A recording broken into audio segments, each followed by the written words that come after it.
Oke, selamat pagi. Sosiang stokang ini. Oh iya, sosiang. Selamat siang. Sebelum apa kabar semuanya?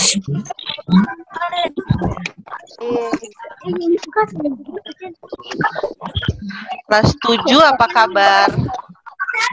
Baik. Oke, baik.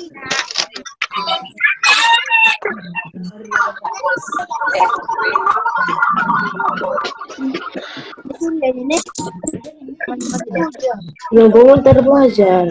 Ya tahu ya, nah.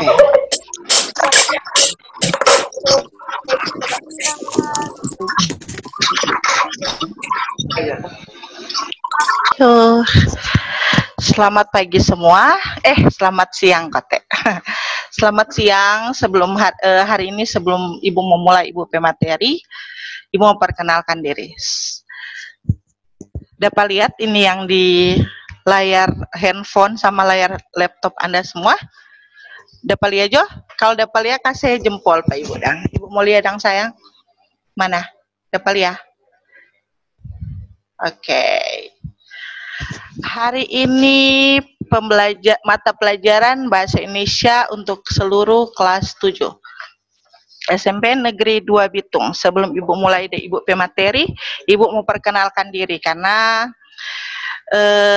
Ibu kelas mengajar itu cuma di kelas 7 10 sampai 7.13. Jadi yang kenal Pak Ibu itu cuma kelas 7.10 deng sampai kelas 7.13. 71 sampai 79 itu belum ada yang kenal Pak Ibu. Oke. Perkenalkan Ibu penama, so lihat di layar handphone Anda atau layar laptop Anda, Ibu penama Ibu Masita H. Abdurrahman. Biasanya kalau kelas 7.10 sama 7.13 itu panggil Ibu itu Ibu Masita. Oke. Torang mau mulai torang pembelajaran hari ini. Enter jotoh, Fik. Cuma enter jotoh. Hari ini torang mau belajar tentang puisi rakyat. Untuk bab 5 isinya mewarisi nilai luhur dan mengkreasikan puisi rakyat. Jadi siswa dituntut untuk mengenal dan memahami puisi rakyat. Next.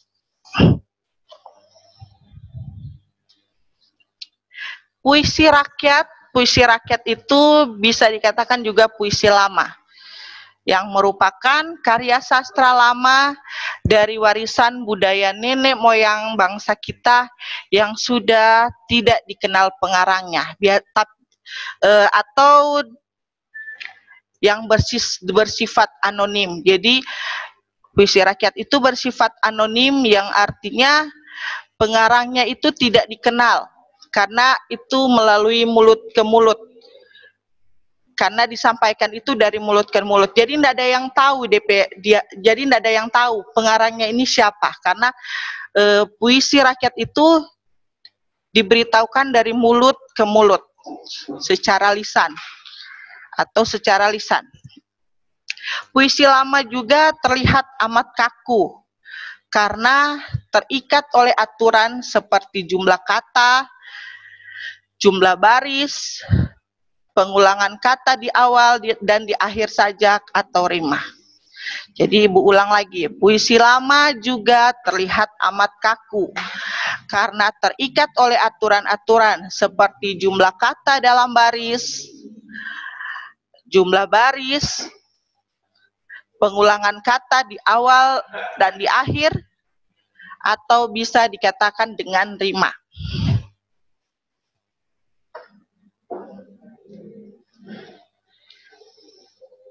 Sampai di sini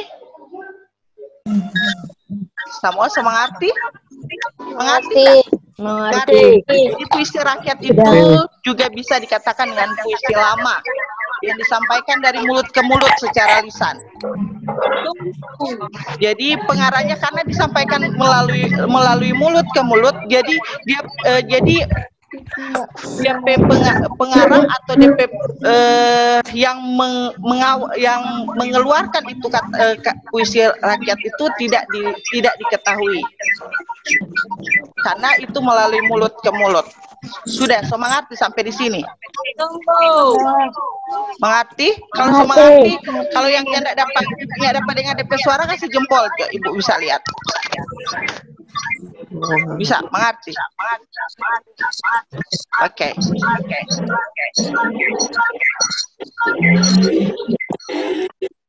Oke, next. Puisi rakyat itu terbagi atas 3.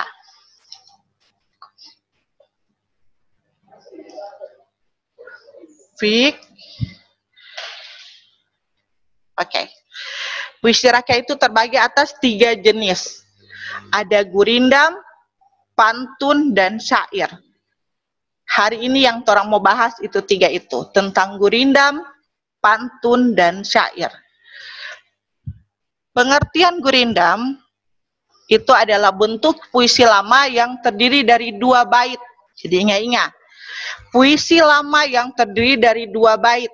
Setiap bait itu terdapat 2 baris. Setiap baris terdapat setiap bait terdapat 2 baris. Jadi ingat-ingat, kalau gurindam itu setiap baitnya ada 2 baris. Setiap dalam 2 baris itu terdapat rima yang sama, yang merupakan satu kesatuan yang utuh. Jadi gurindam adalah bentuk puisi lama yang terdiri dari 2 bait. Jangan sampai terputar ini ya. Jadi puisi lama itu terdiri dari 2 bait. Setiap baitnya terdiri dari 2 baris kalimat dengan rima yang sama yang merupakan satu kesatuan. Jadi karena dia di setiap bait itu ada 2 baris yang punya satu kesatuan, yang masuk dalam satu kesatuan yang utuh. Ini DP ciri-ciri. Gurindam itu terdiri dari DP ciri-ciri ada berapa di sini? Yang pertama, gurindam terdiri dari 2 baris setiap baitnya. Jadi satu bait itu ada 2 baris. Satu bait ada 2 baris. Yang kedua, setiap baris memiliki jumlah kata sekitar 10 sampai 14 kata. Setiap baris memiliki jumlah katanya 10 sampai 14 kata.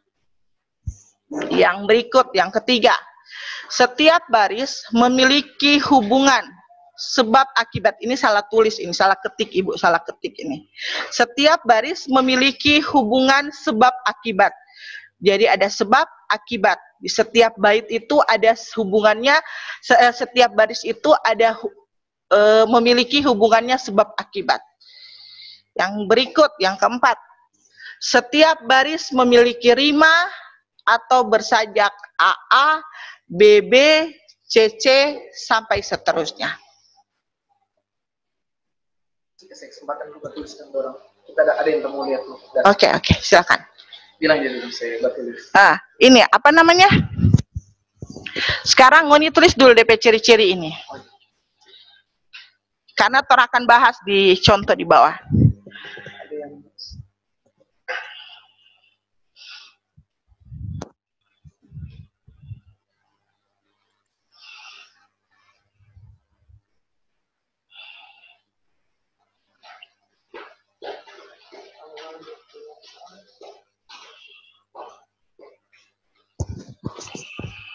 Saya salah. Ambil flash kamera. Itu record tadi.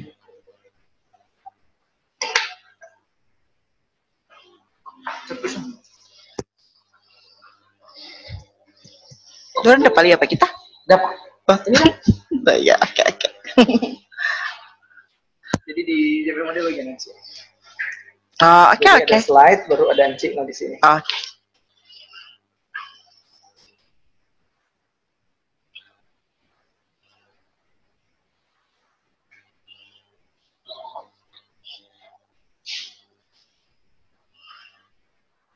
Benci kemarin nak ujang.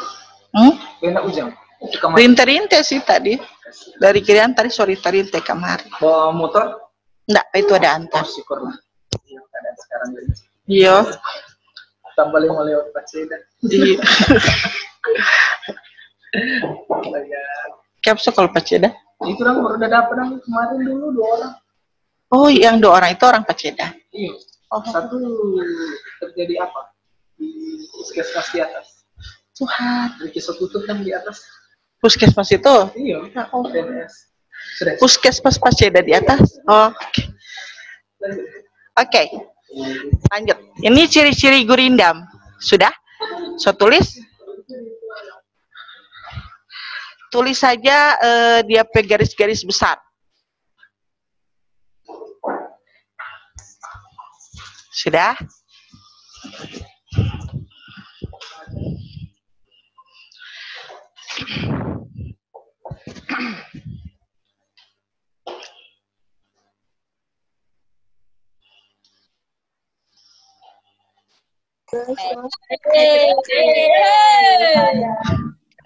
Petulis John, nggak usah bercerita. Sudah, so selesai. Oh, cepat.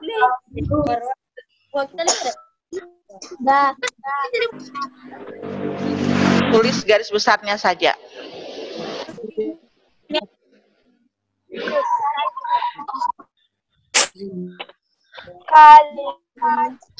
Ada buku begini? Kalau ada buku begini, buka aja buku begini. Di halaman 172. Kalau ada buku yang begini, buku Bahasa Indonesia kelas 7, buka di halaman 172. Sudah, orang lanjut. Oke. Boleh lanjut? Boleh? Ada orang ini?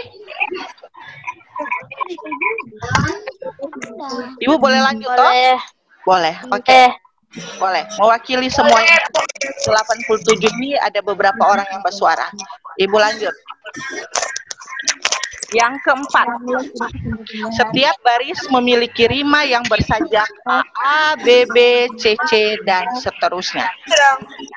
Yang kelima, ciri gurindam yang kelima itu isi atau maksud gurindam ada pada baris kedua.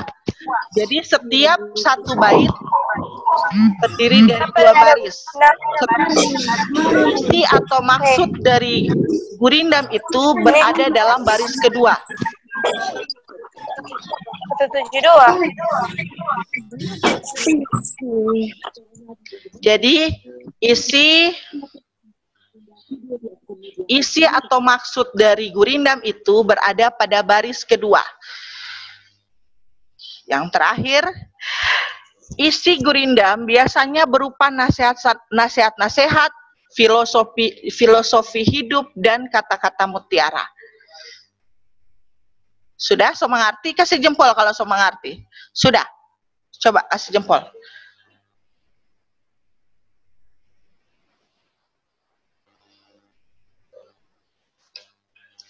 Coba, mana? Yang lain? Mana? Kasih jempol Pak Ibu, mana? Sudah, mengerti? Oke.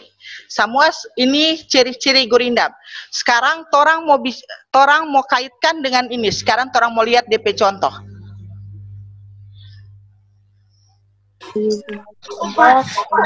Sekarang lihat di sini. Ciri-ciri gurindam di sini ada 6.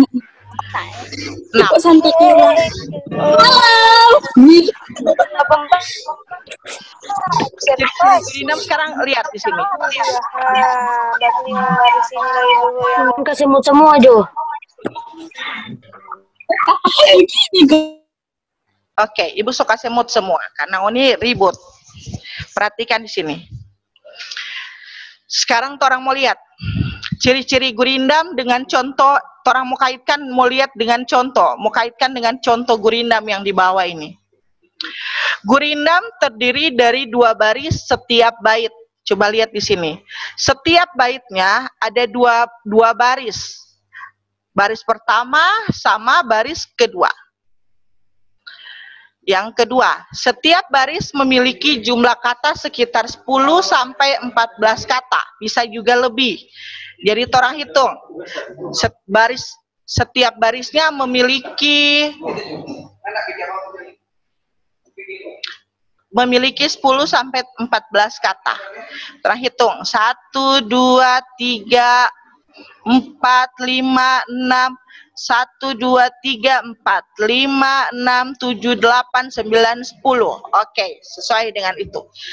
Setiap satu baris itu ada 10 kata. Jadi situ ada 10 ini toh. Yang ketiga, setiap baris memiliki hubungan sebab akibat. Ini ibu salah ketik ini. Setiap baris memiliki hubungan sebab akibat. Jadi sebabnya di sini, belajar janganlah ditunda-tunda. Itu kata sebab. Baris katanya sebab. Akibatnya karena kamu tidak akan kembali muda. Jadi di sini ada kaitannya. Ini ada hubungan sebab akibat.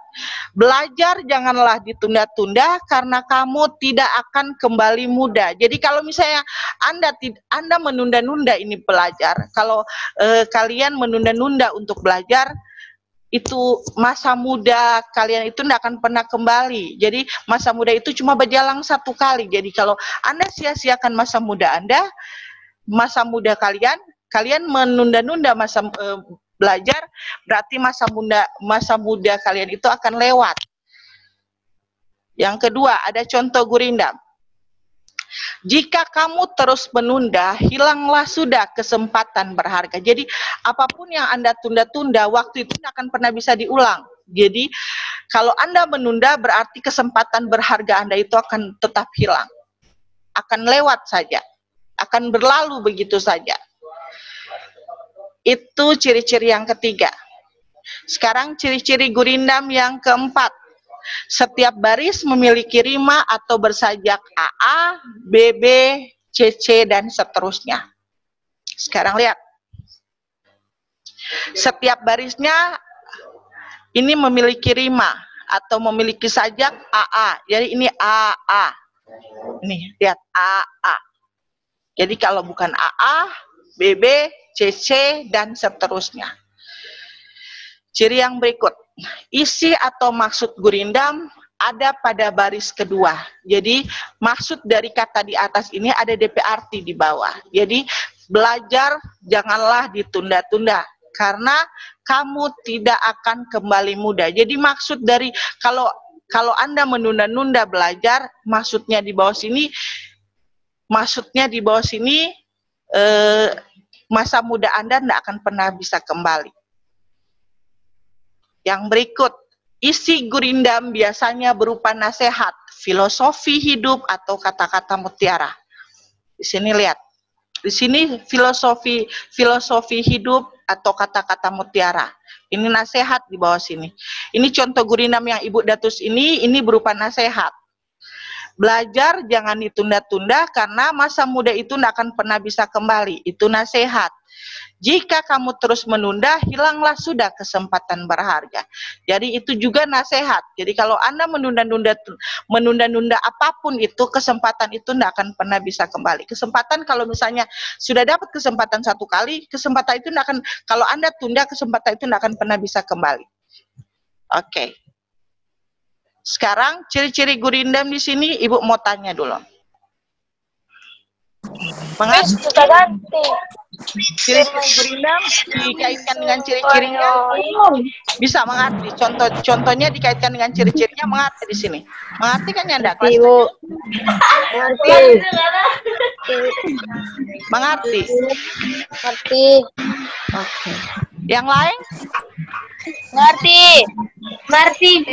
Oke, kalau mengerti. Mengerti. Nah, di sini cuma mewakili ada 4 orang yang Ibu bisa lihat. Yang lain Ibu cuma bisa dengar suara. Mengerti. Oke. Ibu lanjut ya.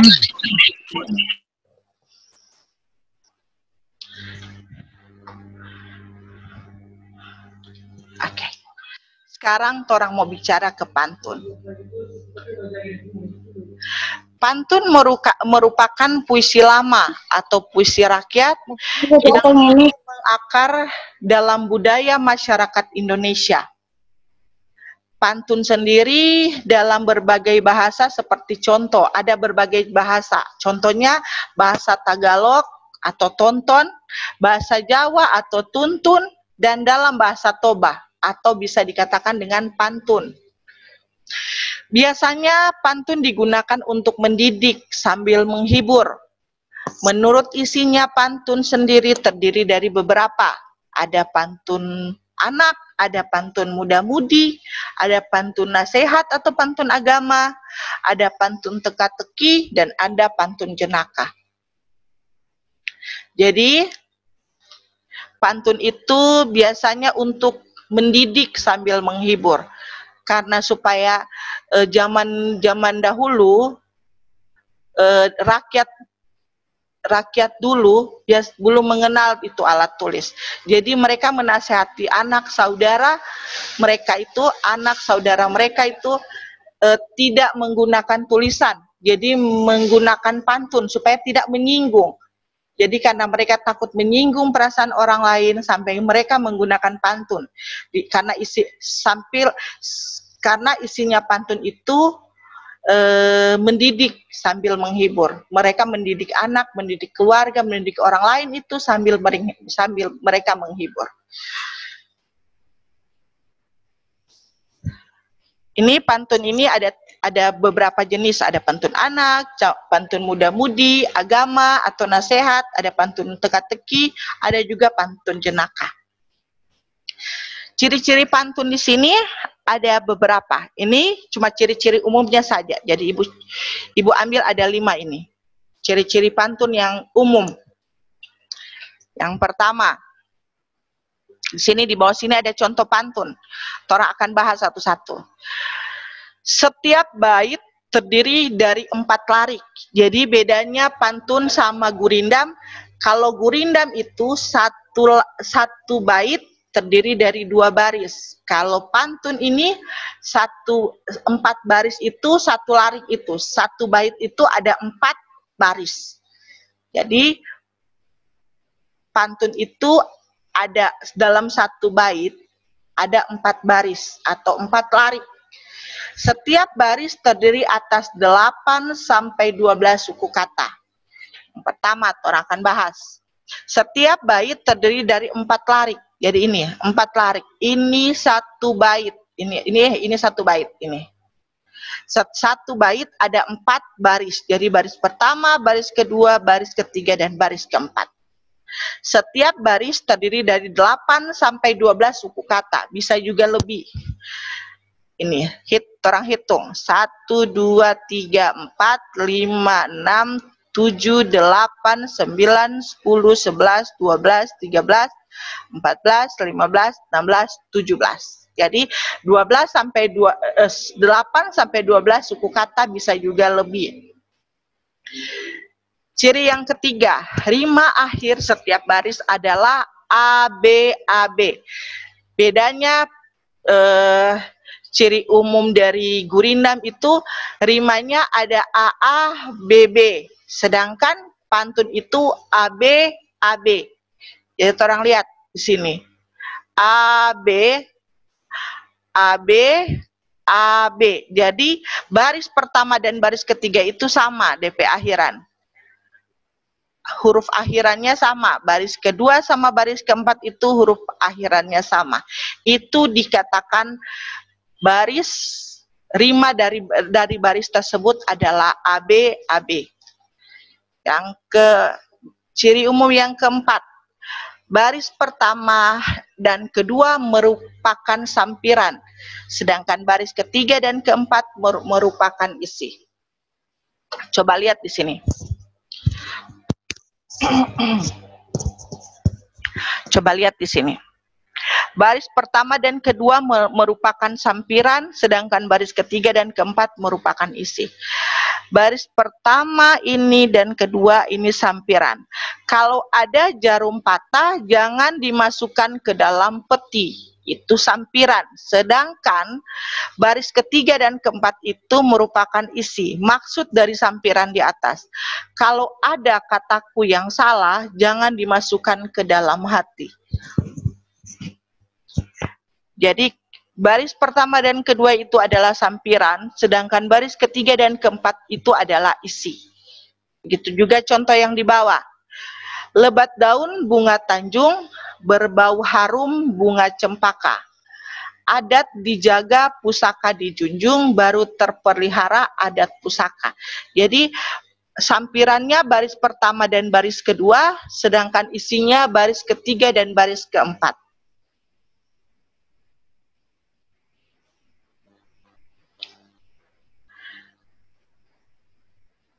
Oke, sampai di sini ada yang mau bertanya dulu? Ibu mau buka pertanyaan dulu. Sampai di sini ada yang itu ciri umum pantun? itu rima akhir setiap baris adalah AB-AB. Bagaimana itu, Mem? Ini rima akhir setiap baris adalah AB-AB. Tunggu. Ibu tanya dulu. Oke, rima akhir setiap baris adalah AB-AB. Dari sini gini. Di sini kata akhirnya ini beda kan? Beda kata akhir dari baris pertama dan baris kedua. Jadi ini dikatakan A, ini dikatakan B. Jadi kalau misalnya rima akhirnya AA, AA dan AA, berarti ini harus huruf kata di setiap baris itu harus sama. Sedangkan ini huruf-huruf di sini. Jadi ini dikatakan A karena itu dikatakan A karena kan ya mungkin Ibu motis itu akhir setiap baris itu HH II. Orang kan tidak tahu akhir kata, akhir huruf akhir di setiap pantun itu apa. Jadi di sini dikatakan AB, AB. Jadi huruf A, H ini dikatakan huruf A. I ini dikatakan huruf B. Jadi kalau misalnya ada huruf di baris pertama itu huruf akhirnya itu I, baris kedua huruf akhirnya H. Jadi itu dikatakan A, AB, di baris ketiga itu juga pasti I, baris keempat juga pasti harus H. Jadi ini dikatakan AB, AB. Jadi H, HI, HI berarti AB, AB. Jadi ini baris pertama dan baris ketiga itu huruf di belakangnya itu harus sama. Itu dikatakan A. Sedangkan baris kedua dan ketiga ini, itu dikatakan B.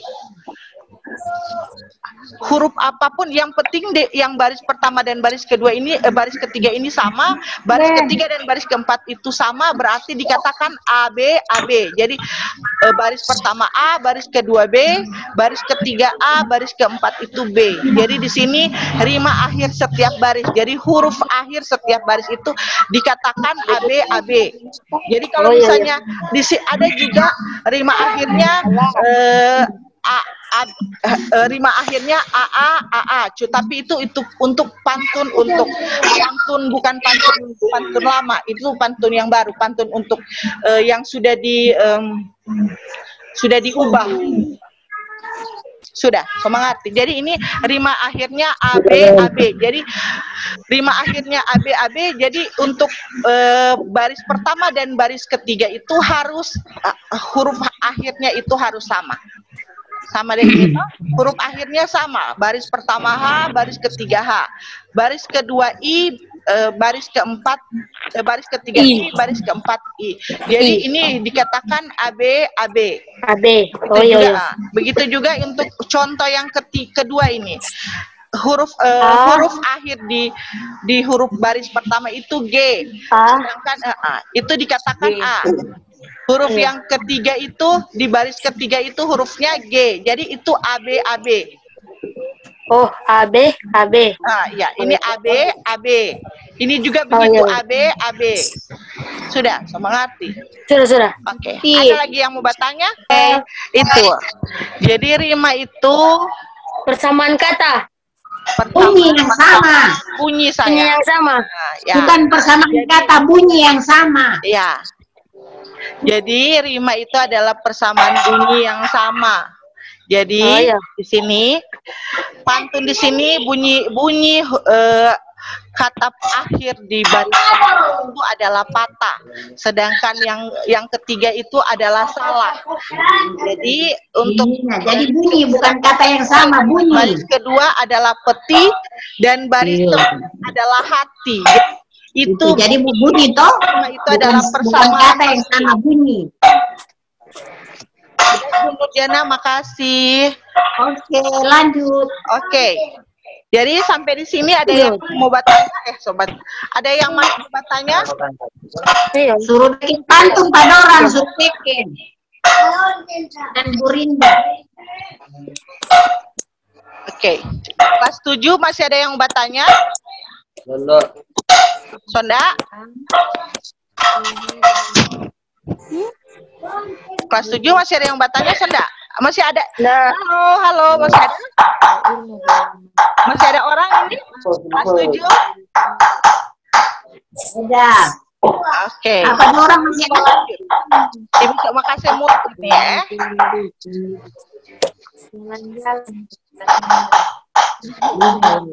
Oke. Ada yang sobat toki-toki. Oke, Tora akan lanjut ke materi ke pembahasan berikut. Oke, ini dia.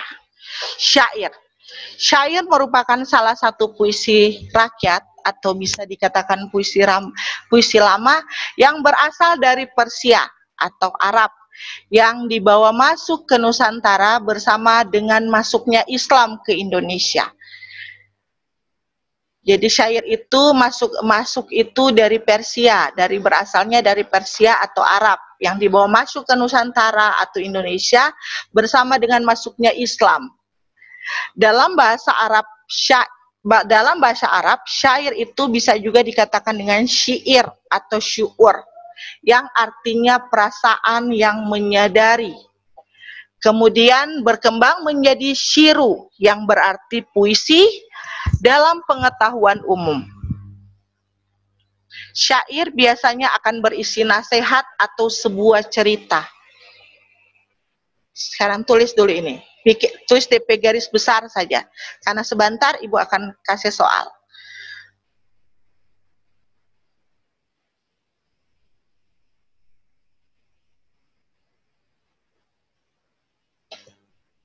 Syair merupakan salah satu puisi rakyat berasal dari Persia atau Arab yang dibawa masuk ke Indonesia atau Nusantara,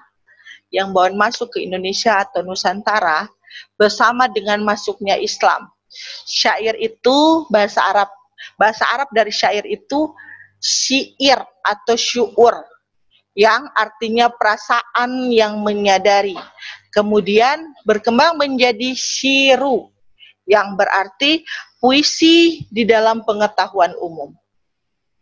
Artinya syiru yang artinya puisi itu di dalam pengetahuan umum. Syair biasanya akan berisi nasihat atau sebuah cerita.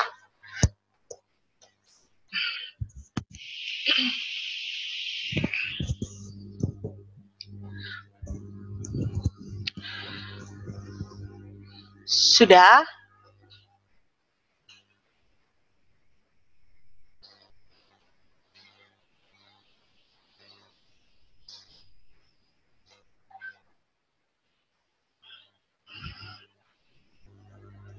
Oke.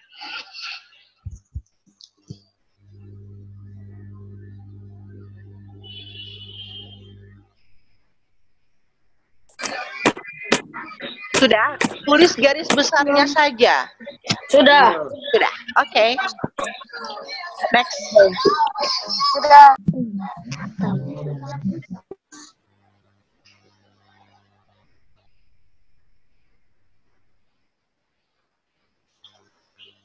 Ciri-ciri syair.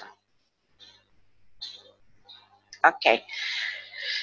Ciri-ciri syairnya, setiap bait terdiri dari 4 baris. Syair sama puisi itu sama, hampir sama hampir sama ciri-cirinya.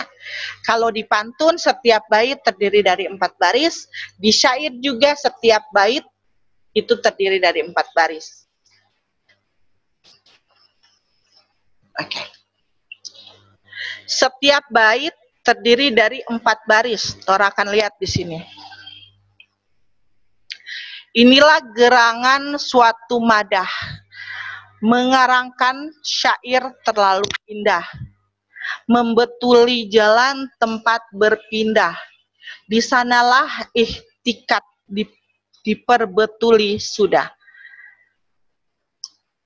Di sini setiap bait terdiri dari 4 baris. Ini 4 baris. Baris pertama, baris kedua, baris ketiga, dan baris keempat. Di sini juga contoh syair. Baris pertama, baris kedua, baris ketiga, dan baris keempat. Setiap baris terdiri atas 8 sampai 14 suku kata. Bisa juga lebih. Di sini, setiap baris terdiri dari 8 sampai 14 suku kata, bisa juga lebih.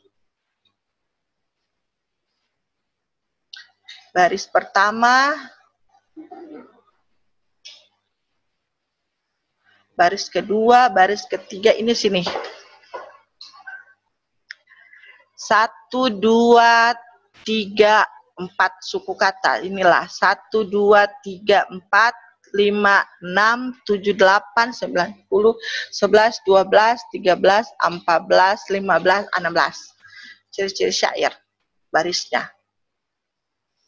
Bersajak A, A, A, A. Jadi sama dengan tadi.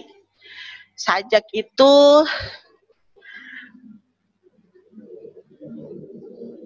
seperti yang dijelaskan tadi. Inilah gerangan suatu madah. Apa kotek itu sajak tadi? Persamaan apa? Yang Ibu udah jelaskan tadi, persamaan apa kotek? Persamaan kata. Bukan persamaan kata sayang, persamaan bunyi. Persamaan bunyi. Oke, pintar. Ini persamaan bunyi. Sama dengan huruf-huruf di akhir. Oh iya. Nah, bunyinya yang sama. Oke. Inilah gerangan. Jadi ini katanya, kata di akhir itu sama DP bunyi. Jadi inilah gerangan suatu madah. Mengarangkan syair terlalu indah. Membetuli jalan tempat berpindah. Di sanalah ihtikat diperbetuli sudah. Jadi ini persamaan bunyi di sini. Madah, indah, pindah, dan sudah. Jadi ini persamaan bunyi. Begitu juga di sini. Di contoh syair yang kedua. Dirimu, hidupmu, hidupmu, hidupmu. Ini. Dirimu, mana ini? Skors. Dirimu, hidupmu, hidupmu, hidupmu. Jadi ini dia mu. Jadi setiap bersajak a. Jadi perbedaan ciri syair dan ciri pantun itu, kalau pantun itu rimanya itu ab. Sedangkan syair itu bersajak a. Jadi kalau pantun ab, kalau syair a. Begitu juga kalau gurindam. Kalau gurindam cuma AA. Dia karena satu bait itu cuma 2 baris. Sedang kalau syair satu bait itu ada 4 baris. Begitu juga pantun. Pantun itu 1 bait ada 4 baris. Cuma perbedaan dari ciri syair gurindam sama pantun itu kalau gurindamnya cuma sajaknya AA, BB. Kalau pantun itu AB, sedangkan kalau syair itu AA. Itu sajaknya atau persamaan bunyinya. Sekarang masuk ke ciri yang keempat. Semua baris adalah isi. Jadi semua baris di satu syair rima ini, satu bait syair ini, itu setiap barisnya itu adalah isi dari maksud penulis.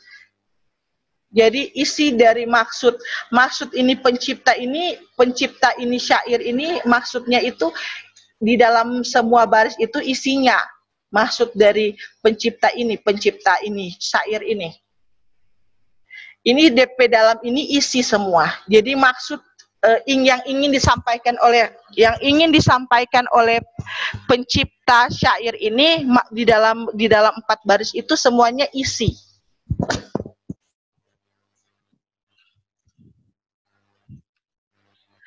Yang berikut, bahasa yang digunakan biasanya berupa bahasa kiasan. Di sini, bahasa kiasan. Mengarangkan syair terlalu indah. Emang syair bisa dirangkai, kecuali dikatakan. Inilah gerangan suatu madah. Mengarang syair terlalu indah. Membetuli jalan tempat berpindah, di sanalah ihtikat diperbetuli sudah. Wahai muda, kenali dirimu. Ialah perahu tamsil hidupmu. Tiadalah berapa lama hidupmu, ke akhirat jua kekal hidupmu. Jadi di sini dikatakan bahwa kita di atas dunia ini tidak lama, tidak berapa lama kita akan hidup. Pasti kita akan pasti DP ujung-ujung dari hidup kita itu adalah kekal akhirat. Itu juga kalau masuk akhirat. Kalau dia masuk di neraka bagaimana? Jadi perbetuli itu diri, itu karakter, itu sikap. Supaya karena orang di dunia ini tidak akan lama. Itu maksud dari ini, syair ini. Jadi Ibu akan kasih lihat DP ciri-ciri ya. Fik, bisa enggak kasih apa namanya? Bagaimana kalau mau kasih naik ulang ke yang awal? Vicky, kalau mau kasih naik ulang yang ke awal bagaimana? Karena di sini Ibu mau tanya tentang ciri-ciri. Di sini yang di atas ini. Ini. Oke.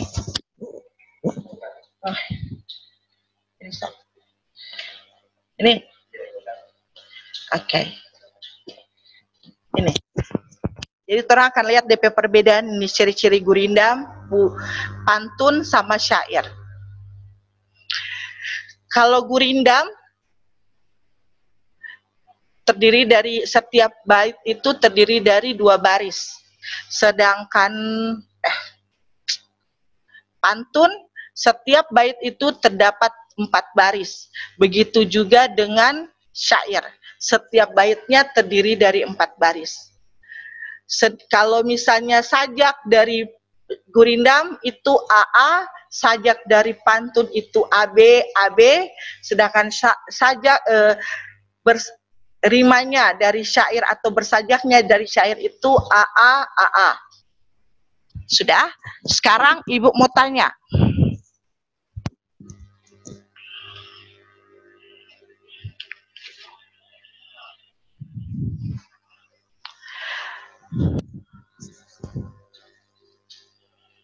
Tunggu.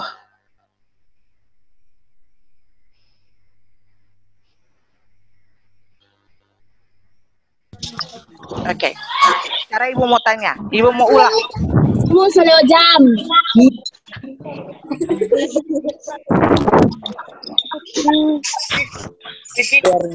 Anak-anak Ibu selewat jam. Iya. Oke. Sekarang Ibu mau tanya.